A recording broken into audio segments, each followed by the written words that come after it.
Everybody wants happiness in life. Most of us are chasing happiness. But happiness is so elusive. We don't get it. Because you have to give happiness to get happiness. You have to enrich others to be rich.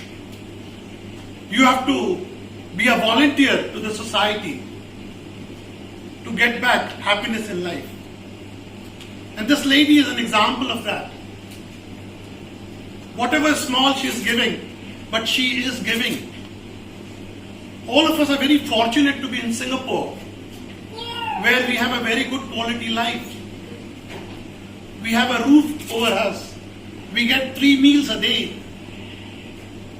We have almost everything what a normal person can aspire for. And we can really give something back to society. The place where we have the school, there is a story associated with a man in the vicinity of that school.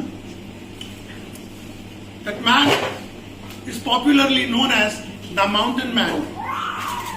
Some of us may know the story of Mountain Man. This man was not educated, was not rich. I mean, he was very poor. He came from a very backward society. He had no house. Probably he had nothing. He lost his wife because of an accident. And then he vowed that the reason for which his wife met with an accident was that mountain which was blocking his way to the hospital. And he had to travel 55 kilometers, carry his wife on the shoulders to the nearest hospital. And as a result, the wife died because the distance was too much. It took him 2 days to walk to the hospital. Then he vowed that he'll cut out that mountain. Everybody in the village laughed at him. This is a real story. There's a movie also made on this.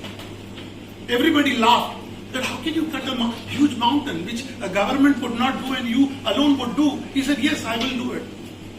That man relentlessly worked for 22 years and cut out that mountain.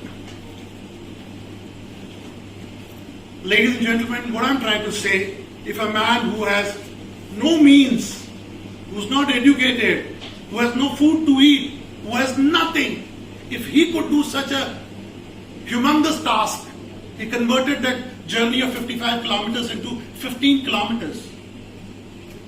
That road has been named after him. Almost all the big channels in the world carried a documentary on him. So what I mean to say, all of us are capable of giving back to society.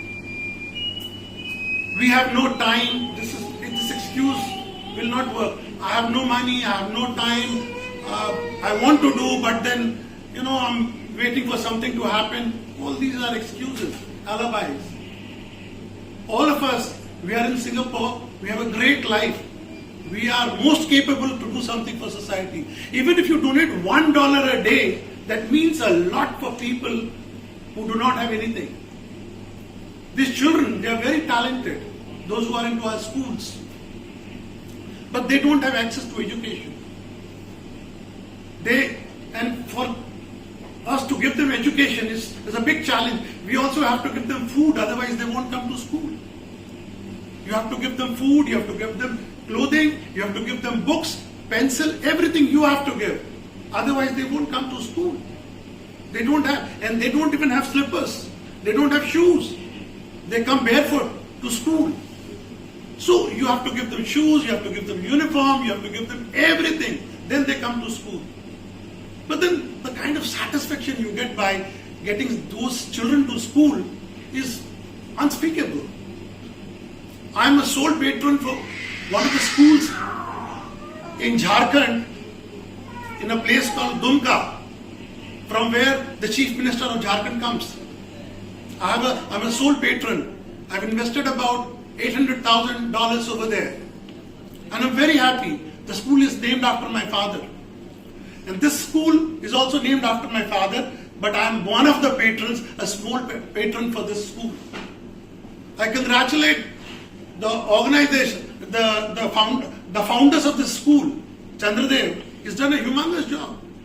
Being here in Singapore, running so many restaurants, getting money from here and sending money to India and created a school. If he can do it, all of us can do it. I don't mean to say that you donate for a school. You can do whatever you feel like. But do something. That is more important. You can help people.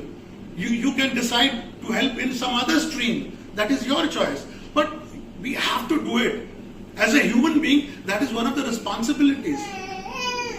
As she said that she wrote a book because she wanted to leave a legacy. All of us have to leave a legacy. We are not immortal. We are going to die one day. How will people remember you? If you haven't done anything, you'll be forgotten. What will be written on your tombstone? What do you want? How do you want people to remember you? Nobody will remember how beautiful you looked, how beautifully you dressed, how much money you had in your bank. Nobody would know that. Nobody would remember that. But yes, if you have done something for the society, you'll be remembered for many, many years. And not only you'll be remembered, your children will take pride in you. They'll say, oh, my grandmother did this, my mother did this, my father did this. They'll take pride in you. That's the legacy you will leave. So ladies and gentlemen, I urge you all to leave a legacy for this world so that we become immortal. Thank you.